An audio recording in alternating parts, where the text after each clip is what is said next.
Kurdish origins.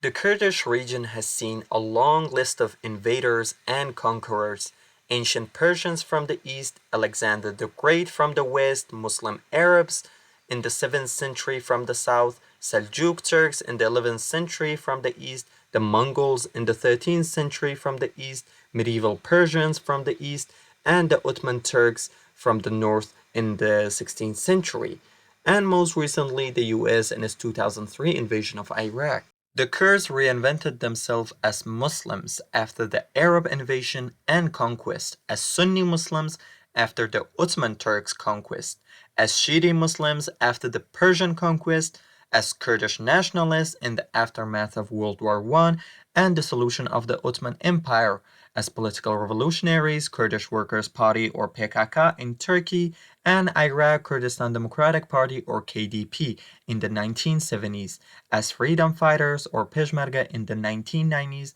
and as a unified secular democratic Kurdistan regional government or KRG that provides for all basic civil rights to its citizens, including equal rights to women, all ethnic groups, and all religions. Uncertain origin of the word Kurd. The name would be continued as the first element in the toponym Karduni mentioned by Xenophon as the tribe who opposed the retreat of the 10,000 through the mountainous north of Mesopotamia in the 4th century before Common Era. The ethnonym Kurd might be derived from a term Kurd used in Middle Persian as a common noun to refer to nomads or tent dwellers, which could be appealed as an attribute to many groups with such a lifestyle. The origin of the Kurdish ethnic group is also uncertain, but historians generally agree to consider them as belonging to the Iranian branch of the large family of Indo-European races. In prehistoric times, kingdoms such as Mitanni, Kassites, and Hurrites region the mountainous area situated between the Iranian plateau and the Euphrates. The conclusion is the Kurds seem to be descendants of many ancient ancestors in the Near East and Eurasia who over time spoke various languages, the present Kurdish being only the last one.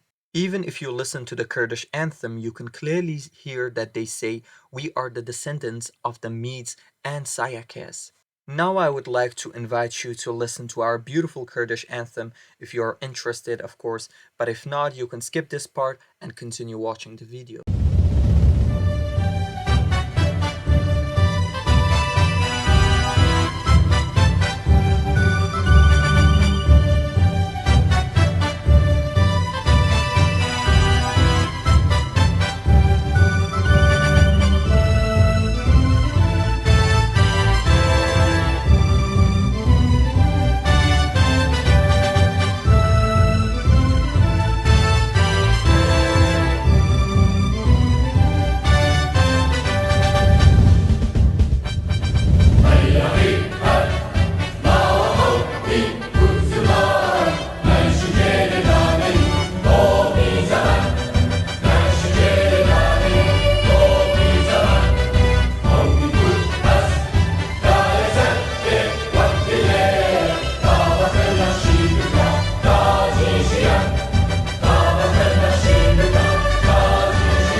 In the 7th century before Common Era, the Medes founded an empire which in 612 before Common Era conquered Assyria and spread its domination through the whole of Iran as well as central Anatolia. The date 612 is considered by Kurdish nationalists as the beginning of the first Kurdish year. The political region of the Medes was to end towards the end of 6 before Common Era, but their religion and civilization were to dominate Iran until the time of Alexander the Great. From this date until the advent of Islam, the fate of the Kurds, who geographers and Greek historians call Karduche, was to remain linked to that of the other populations of the empire which succeeded one another on the Iranian scene, the Seljuks, the Parths, and the Sassanids.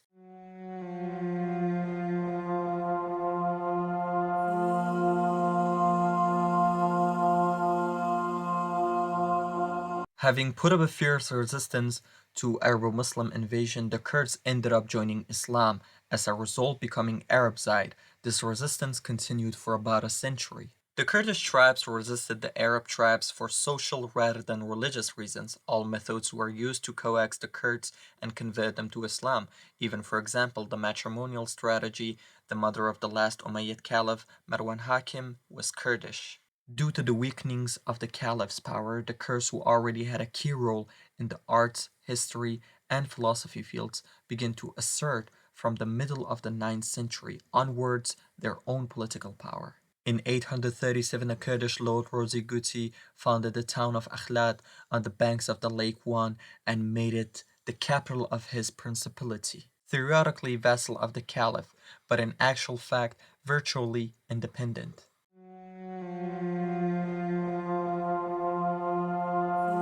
In the second half of the 10th century, Kurdistan was shared among 4 big Kurdish principalities. In the north, the Shaddadis between 951 until 1174. In the east, the Hassan Wahids between 959 until 1015. And the Banu Anas between 990 until 1116. And in the west, the Marwanis between 990 until 1096 of Diyarbakir. One of these dynasties would have been able to impose its supremacy on the others and build a state incorporating the entire Kurdish nation if the course of history hadn't been disrupted by the massive invasions of tribes surging out of the steppes of Central Asia. Having conquered Iran and imposed their yoke on the Caliph of Baghdad, the Seljuk Turks annexed the Kurdish principalities one by one.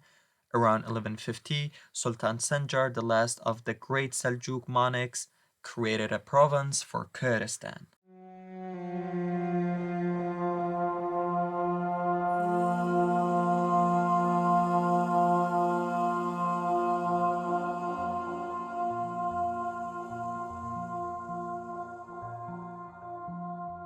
Sets the stage for the most famous Kurd in history. Only about 12 years after the disappearance of the last great Seljuk, a Kurdish dynasty, that of the Ayyubis between 1169 until 1250, founded by Saladin, emerged and took over the leadership of the Muslim world for about a century until the Turco-Mongolian invasions of the 13th century. Saladin and his exploits against the Crusaders are well known in Europe. His empire incorporated almost the whole of Kurdistan and all Syria, Egypt, and Yemen. It was the time of the Crusades, of the hegemony of the religious on the political and the national. An-Nasir Salah ad-Din Yusuf ibn Ayyub, between 1137 until March 1193, known as Salah ad-Din, was the first Sultan of Egypt and Syria and the founder of Ayyubid dynasty.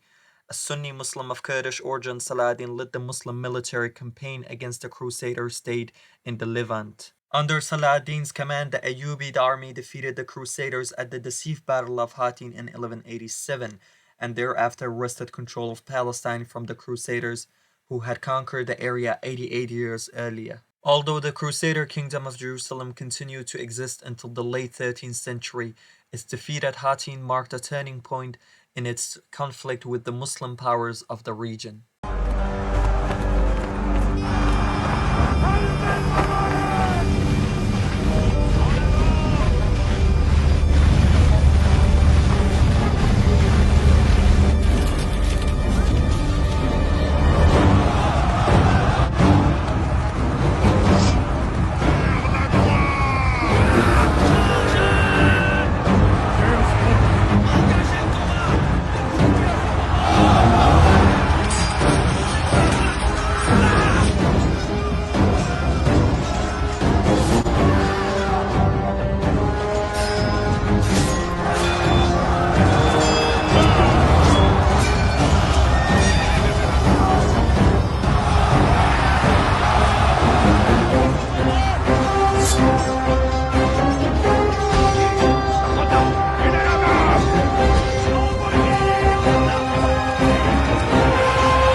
In the 12th century, Kurdistan emerged as a recognized geographical entity. A Kurdish dynasty was supreme in the Muslim world, and written literature in the Kurdish language blossomed. It's also during this century that the Nestorian Church, Christian community of Iraq, Iran, Lebanon, Syria, US, and Malabar, India, represents the ancient church of Persia, sometimes called the Assyrian Church. With its metropolitan center in Kurdistan developed with extraordinary rapidity, its mission spread across the whole of Asia as far as Tibet, Xinjiang, Mongolia, and Sumatra. The most spectacular success of these missions was the conversion of the great Mongolian Khangyuk in 1248. In 1258, when the Mongolian Hulagu, influenced by these missions, took Baghdad, he put the caliph to death, but saw to it that the palace was given to the Nestorian Church. By the end of the 13th century, Islam had gained the upper hand over the Mongolians, and the Nestorians were massacred. The center of the Nestorian Patriarchate moved over the centuries but still remained in Kurdistan. In the second half of the 15th century, the Kurdish region took a form of autonomous entity, united by its language, culture, and civilization, but politically split up into series of principalities. However, at least among the well-read, there was an awareness of belonging to a single country. At the beginning of the 16th century, the Kurdish region became the main stack of rivalry between the Ottoman Sunni and Persian Shia empires. The new Shah of Persia, who had imposed Sufism as the state religion, tried to spread it across the neighboring countries. The Ottomans wanted to put a stop to the Shah's expansionist aims and to secure their Iranian border in order to embark on the conquest of the Arab countries. Caught in the pincer movement of the two giant powers, the Kurds politically split had no chance of surviving as an independent entity. In 1514, the Ottoman Sultan inflicted a bitter defeat on the Shah of Persia. Fearing the victory would be short-lived, one of his most valued advisors, the Kurdish religious scholar Idris Bitlisi, came up with the idea of recognizing all the former rights and privileges of the Kurdish princes in exchange for a commitment from the latter to guard the border and to fight at the side of the Ottomans in the case of a Persian-Ottoman conflict. Confronted with the choice of being annexed at some point by Persia or formally accepting the supremacy of the Ottoman Sultan in exchange for a very wide autonomy, the Kurdish leaders opted for a latter, and Kurdistan, or more exactly its countless fiefs and principalities, entered the Ottoman Empire via diplomacy. As the Ottomans pushed deeper eastward into Persian domains, entire Kurdish regions of Anatolia, westernmost Asia, making up the majority of modern Turkey, were at one point or another exposed to horrific acts of despoliation and deportations.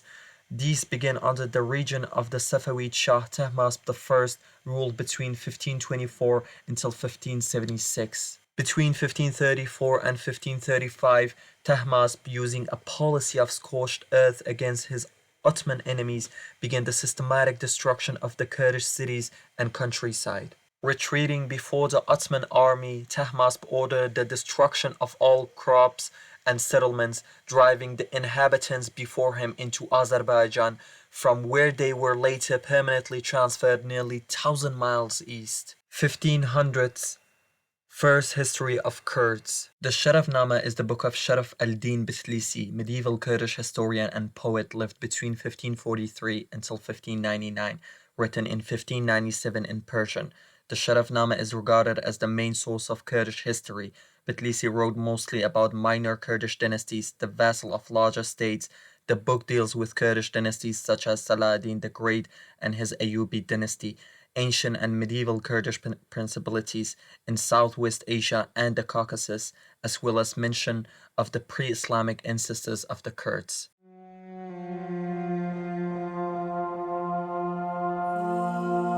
Mid-1800s, Ottoman and Persian empires weakened, leading to the de facto independency of minor Kurdish states.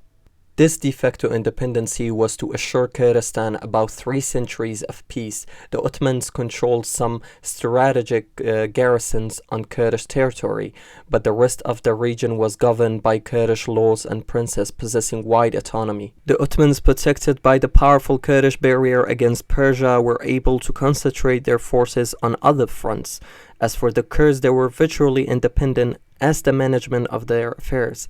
This arrangement functioned until the beginning of the 19th century.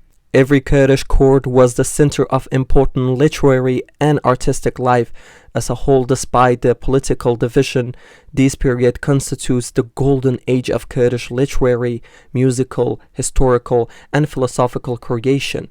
Kurds were known throughout the Muslim world for their theological schools, teachings of natural science, masters of Sufism, poets, and literature.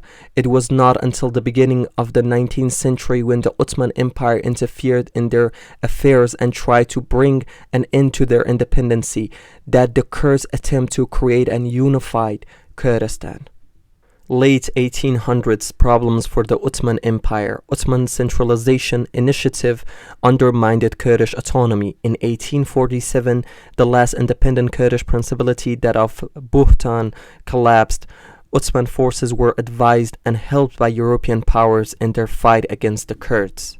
Initial development of Kurdish nationalism. Sheikh Ubaydullah as-Sayyid, a descendant of Muhammad and leader of this first modern Kurdish nationalist struggle, demanded recognition from the Ottoman Empire and Qajar dynasty in Persia, authorities of an independent Kurdish state or Kurdistan, which he would govern without interference. Having annexed the Kurdish principalities one by one, the Ottoman government tried to integrate the Kurdish aristocracy by distributing posts and payments fairly generously, and by setting up so-called tribal schools intended to instill in the children of Kurdish lords the principle of faithfulness to the Sultan. This attempt at integration was successful to an extent, but it also furthered the emergence of elite Kurdish modernists. Under their leadership, a modern phase in the Kurdish political movement rose. Charitable and patriotic association and societies multiplied, and the idea of organizing a structured movement in the Kurdish population began. The emergence of Islamic sheikhs as nationalist leaders among the Kurds was the result of the elimination of the hereditary semi-autonomous Kurdish principalities in the Ottoman Empire following the Ottoman centralization policies of the early 19th century. Sheikh Ubaydullah was one of the several religious leaders who were there to fill the void and re-establish a sense of lawfulness in the former principalities that had been left to feuding chieftains despite previous revolts by Kurdish leaders to reassert control over their former principalities. Sheikh Ubaydullah is regarded as the first Kurdish leader whose cause was nationalist and who wished to establish an ethnic Kurdish state. Ubaydullah wrote in a letter to a Christian missionary in the region, "The Kurdish nation, consisting of more than 500,000 families, is a people apart. Their religion is different and their laws and customs distinct. We are also a nation apart. We want our affairs to be in our hands, so that in the punishment of our own offenders we may be strong and independent, and have privileges like other nations. This is our objective. Otherwise, the whole of Kurdistan will take matters into their own hands, as they are unable to put up with these continual evil deeds and the oppression which they suffer at the hands of the Persians and Ottoman governments." Ubaydullah was able to gain the military support of Kurdish tribesmen, but his militia was defeated by the Qajar army, and he withdrew his forces to Ottoman territories, facing attacks on both sides of his territory. Ubaydullah eventually surrendered to Ottoman authorities in 1881. Two efforts in the World War I years worked against the Kurds. First, at the end of the 19th century, the Ottoman Empire was prey to serve nationalist convulsions. Each people aspired to the creation of its own state, having tried in vain to keep this conglomeration alive by the ideology of pan-Ottomanism than of pan-Islamism. The Turkish elite became pan-Turkish and in favor of the creation of a Turkish empire from the Balkans to Central Asia, which called Young Turk movement. And the second one is, during World War I, the British and French formed a secret agreement called the Sykes-Picot Agreement. The agreement consists of plans to carve up Southwest Asia into spheres of control to support their own colonial interests. The Syria and Mesopotamia provinces under the Ottoman Empire would be divided into 5 states: Lebanon and Syria under French control, and Palestine, Jordan, and Iraq under British control. In the early years of the 20th century, a group of Kurdish intellectuals launched a movement for a separate Kurdish state. This national movement developed in tandem with the Young Turk movement in Turkey after the outbreak of World War I, which pitted the Ottoman Empire against Tsarist Russia. The leaders of the Young Turks, including Mustafa Kemal, later known as Kemal Atatürk, launched a campaign against Christian Armenians who were accused of siding with the Russians. This nationalist campaign included pro-Islamic propaganda aimed at the Turkish and Kurdish masses. The result was the first state-sponsored genocide of 20th century. At least 1 million Armenians, as well as other Christians, for example the Assyrians, and thousands of Kurds were killed in the course of the government's campaign to expel them from Turkey.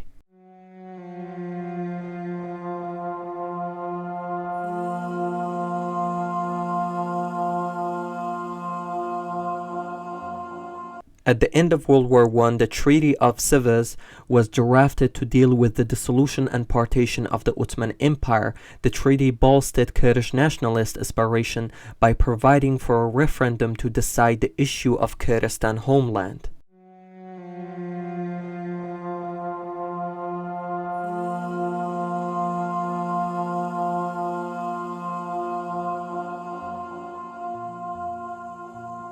Following the Ottoman Empire's defeat and subsequent dissolution after World War I, Kemal Atatürk led the Turkish national movement, established a provisional government in Ankara, defeated the forces sent by the Allies in the Turkish War of Independence, rejected the Treaty of Sevres, and negotiated the Treaty of Lausanne in 1923. Until 1923, Atatürk's resistance movement had close cooperation from Kurdish feudals in southeast Anatolia.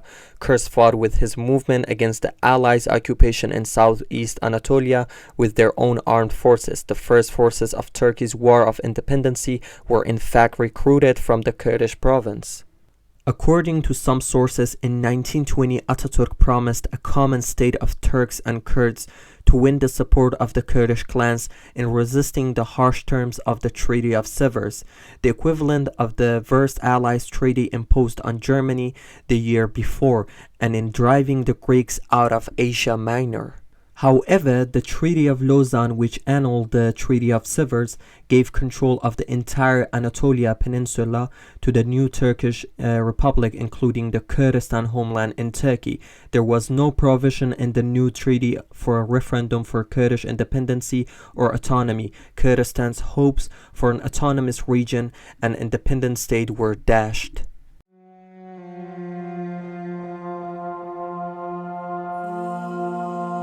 Several years later, Atatürk rewarded his Kurdish allies, who were by then officially designated merely as Mountain Turks, with merciless persecution. The teaching of Kurdish in schools was outlawed, and it was even forbidden to mention the existence of Kurds or other national minorities within Turkey. Under Atatürk, a series of Kurdish uprisings were brutally suppressed, and hundreds of thousands of Kurds were deported into central and western Turkey. After the overthrow of the Turkish monarchy by Kemal Atatürk, Turkey, Iran, and Iraq each agreed not to recognize an independent Kurdish state. Before World War I, traditional Kurdish life was nomadic, revolving around sheep and goat herding throughout the Mesopotamia plains and highlands of Turkey and Iran. The breakup of the Ottoman Empire after the war created a number of new nation states, but not a separate Kurdistan. Kurds no longer free to roam were forced to abandon their seasonal immigration and traditional ways. Thus, at the end of 1925, the land of the Kurds, known since the 12th century by the name Kurdistan, found itself divided between 4 states: Turkey, Iran, Iraq, and Syria, and for the first time in its long history, it was even deprived of its cultural autonomy.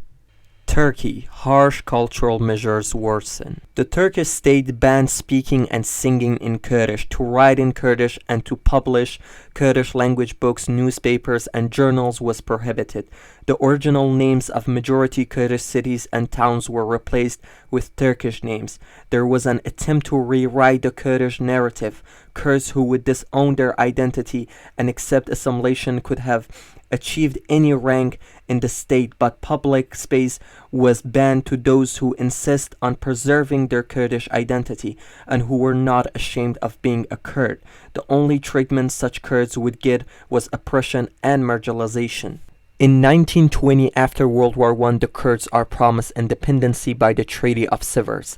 In 1923, Turkish leader Mustafa Kemal Atatürk rejects the treaty and Turkish forces put down Kurdish uprisings in the 1920s and 1930s. The Kurdish struggle lies dormant for decades. In 1945, Kurds succeeded in establishing the Republic of Mahabad with Soviet backing. A year later, the Iranian monarch crushes the embryonic state. In 1978, Abdullah Öcalan, one of the 7 children of a poor farming family, establishes the Kurdish Workers' Party, or PKK, which advocates independency. In 1979, Öcalan flees Turkey for Syria. Turmoil of Iran's revolution allows Kurds to establish an official border area free of Iranian government control. Kurds don't hold it for long. In 1984, Öcalan's PKK begins armed struggle, recruiting thousands of young Kurds who are driven by Turkish repression of their culture and language and by poverty. Turkish forces fight the PKK guerrillas, who also established bases across the border in Iraq. For years, conflict cost about 30,000 lives. In 1998, Öcalan, who has directed his guerrillas from Syria, is expelled by Syria under pressure from Turkey. He begins his multi-nation odyssey until he is captured in Kenya in 1999 and taken to Turkey.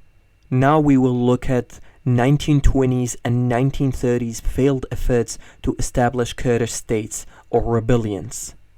The Kingdom of Kurdistan refers to a short-lived, unrecognized state proclaimed in the city of Suleymaniye following the collapse of the Ottoman Empire. Officially, the territory involved was under the jurisdiction of the British Mandate of Mesopotamia. The Republic of Ararat, or Kurdish Republic of Ararat, was a self-proclaimed Kurdish state. It was located in eastern Turkey, centered on Karakos province. Agri is the Kurdish name for Ararat. Kurdistanski Uzed, or Red Kurdistan, was a Soviet administrative unit that existed for 6 years from 1923 to 1929. The majority of Kurds in the region were Shia. In the late 1930s, the Soviet Union deported most of the Kurdish population of Azerbaijan and Armenia to Kazakhstan. The Kurds of Georgia were victims of Stalin's purges in 1944. Iran was invaded by the Allies in 1941, with the Soviet controlling the north. In the absence of a central government, the Soviet attempt to attach northwestern Iran to the Soviet Union and promoted the Kurdish nationalism. A group of middle-class people supported by tribal chiefs took over the local administration, although the Kurdish Republic of Mahabad was not declared until 1945. The area administrated itself for more than 5 years. In 1946, the Iran military took the area, destroyed or banned everything Kurdish, and executed the leaders. Kurds in northern Iraq, under a British mandate, revolted in 1919, 1923, and 1932, but were crushed. Under Mustafa Barzani, they have waged an intermittent struggle against Iraq.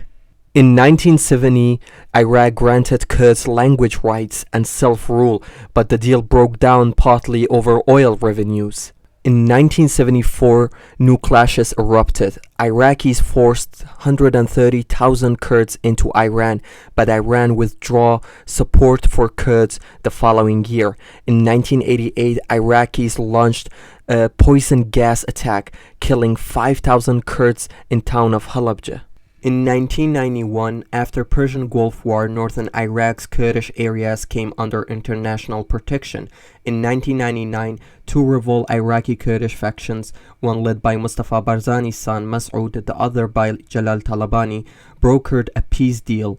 Goal is for Kurdish area to become part of a democratic Iraq. From the end of World War I to the Gulf War in 1990, the Kurds in Turkey, Iran, Iraq, and Syria fought separate guerrilla campaigns to achieve autonomy. All of the campaigns were forcibly put down, and the Kurdish people suffered greater repression each time. Since the Gulf War in 1990 and 1991 and the enforcement by the US of no-fly zones in the Iraqi Kurdistan region, the Iraqi Kurds have had autonomy. However, supply routes have been blocked by the Iraqis and the Kurds have suffered great hardship. In 1992, an alliance of political parties, the Iraqi Kurdistan Front, held parliamentary and presidential election. As a result, the Iraqi Kurdistan Front established the Kurdistan Regional Government, or KRG, a new autonomous government of Kurdistan in Iraq. The KRG is a secular government modeled along the lines of a modern independent state in a federation with the rest of Iraq. They have their own parliament, military, the Peshmergas, borders, and foreign policy. In 1994, a power-sharing argument between the Patriotic Union of Kurdistan, or PUK, and the Kurdistan Democratic Party, or KDP, collapsed. This decay led to civil war and two separate administrations, one formed in Hawler and the other one in Suleymaniye. The civil war continued for 4 years until 1998, when the PUK and KDP signed the Washington Agreement, concluding the war. In 2003, the Americans invaded Iraq and the Peshmerga joined the fight to overthrow Saddam Hussein. After Saddam was driven from office, an Iraqi national referendum approved a new constitution. The new constitution recognized the Kurdistan Regional Government and the Kurdish parliament. In 2006, the PUK and KDP arranged to unify administrations under Prime Minister Nechirvan Barzani. Thank you very much for watching my video, and I hope it was helpful and you learned something from it. The third episode of Kurds and Kurdistan with Raman will be posted as soon as possible. I am Raman Nasirizadeh and I'm the voice of Kurdistan. Har biji Kurd, har biji Kurdistan.